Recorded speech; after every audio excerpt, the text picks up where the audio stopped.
Hello friends, आज हम बात करने जा रहे हैं भारतीय समाजशास्त्री निर्मल कुमार बोस के विषय में। इस वीडियो में हम निर्मल कुमार बोस का जीवन परिचय, उनकी रचनाएं और उनके दिए गए विचारों या अवधारणाओं का अध्ययन करेंगे। वीडियो की शुरुआत निर्मल कुमार बोस के जीवन परिचय से करते हैं। निर्मल कुमार बोस या एन.के. बोस का जन्म 22 जनवरी 1901 ईस्वी को कलकत्ता में हुआ था। यह एक भारतीय मानव विज्ञानी थे जिन्होंने मानव विज्ञान में भारतीय परंपरा के निर्माण में एक रचनात्मक भूमिका निभाई है। निर्मल कुमार बोस एक प्रमुख समाजशास्त्री, शहरीवादी, गांधीवादी और शिक्षाविद भी थे। इन्होंने प्रारंभिक शिक्षा पुरी जिला स्कूल, स्कॉटिश चर्च कॉलेज और बाद में प्रेसिडेंसी कॉलेज में शिक्षा प्राप्त की, जो कि उस समय कलकत्ता विश्वविद्यालय से संबद्ध था। एन.के. बोस ने सन 1921 से 1924 तक भूविज्ञान में ऑनर्स के साथ विज्ञान स्नातक और विज्ञान में स्नातकोत्तर मानव विज्ञान की डिग्री भी प्राप्त की। इन्होंने कुछ समय तक मानव विज्ञान विभाग में पढ़ाया। सन 1959 तक कलकत्ता विश्वविद्यालय के भूगोल विभाग में मानव भूगोल के रीडर रहे। सन 1959 से 1964 तक भारतीय मानव विज्ञान सर्वेक्षण के निदेशक भी रहे और बाद के वर्षों में अनुसूचित जाति और अनुसूचित जनजाति के आयुक्त के उच्च पद पर भी रहे। 15 अक्टूबर 1972 में इनका निधन हो गया था।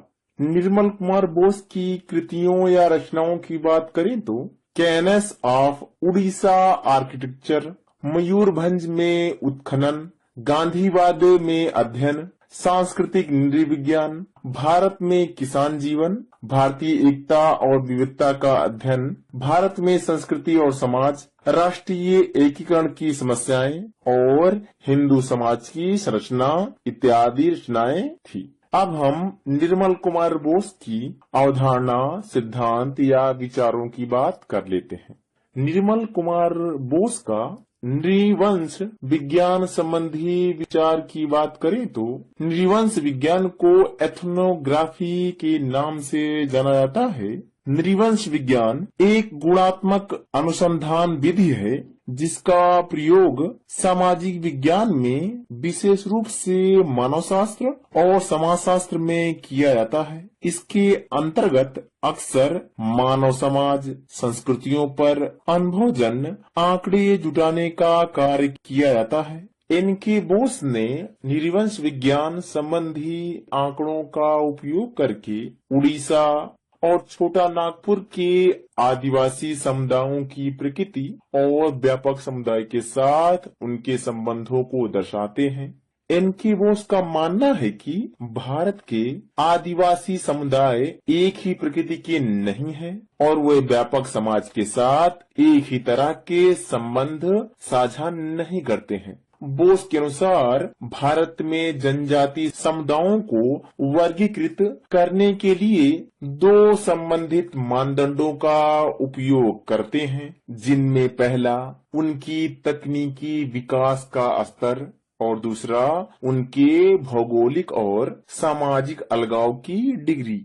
एक मानव विज्ञानी के रूप में बोस की रुचि सिर्फ संस्कृति के एक निश्चित पैटर्न को उजागर करने की नहीं थी, बल्कि उस पैटर्न के पीछे के सिद्धांत की खोज करने में भी थी। इनकी बोस का सामाजिक इतिहास संबंधी विचारों की बात करें तो बोस का मानना था कि अतीत की खोज का उपयोग वर्तमान और भविष्य के लिए तभी किया जा सकता है जब इसे वास्तव में वैज्ञानिक भावना से किया जाए। बोस ऐतिहासिक उदाहरण का उपयोग करते हुए कुछ ऐसे तरीकों की चर्चा करते हैं जिनसे हिंदू समाज की संरचना ब्रिटिश शासन के प्रभाव में ढीली पड़ने लगी और बदलने लगी। बोस के अनुसार ब्रिटिश शासन के दौरान शुरू की गई नई आर्थिक ताकतों ने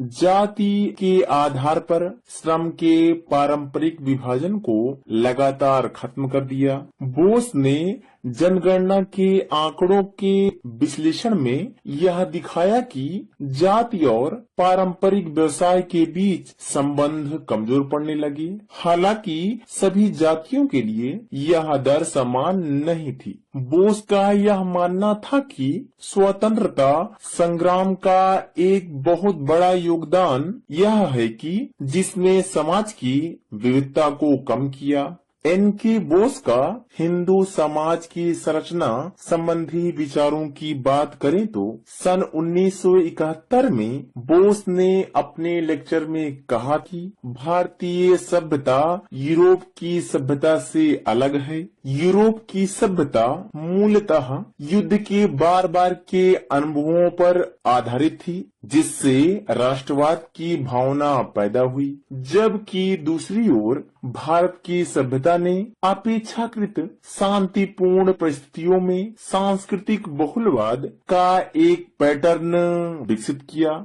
बोस ने भारत में जाति व्यवस्था के अध्ययन में ईश्वरीय उत्पत्ति, पुनर्जन्म, शुद्धता और प्रदूषण की धारणा के मिथक को खारिज कर दिया। बोस के अनुसार जाति व्यवस्था में बने रहने का मूल कारण गैर प्रतिस्पर्धी वंशानुगत व्यवसाय आधारित उत्पादक संगठन द्वारा प्रदान की गई आर्थिक और सांस्कृतिक सुरक्षा में पाया जा सकता है, जो अंतर्जातीय सांस्कृतिक सहिष्णुता के सामान्य मानदंडों द्वारा निर्देशित पृथक ग्राम समुदायों में संचालित होता था।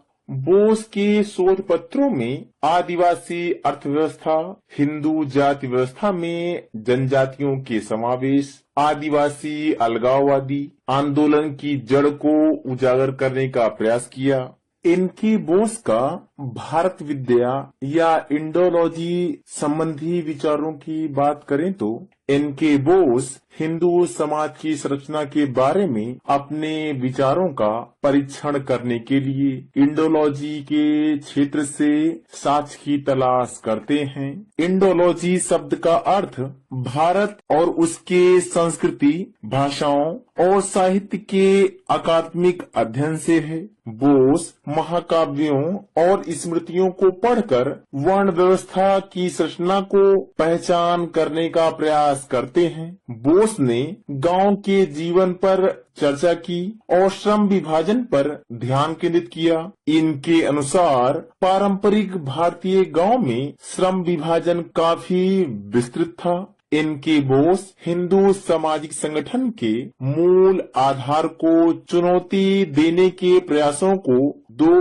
उदाहरण देते हैं, अर्थात प्राचीन काल में बौद्ध धर्म और मध्यकाल में चैतन्य का भक्ति आंदोलन। इनके अनुसार इन आंदोलन ने जन्म के आधार पर पद की स्थापना की और जातियों की पदानुक्रम रैंकिंग को खारिज कर दिया।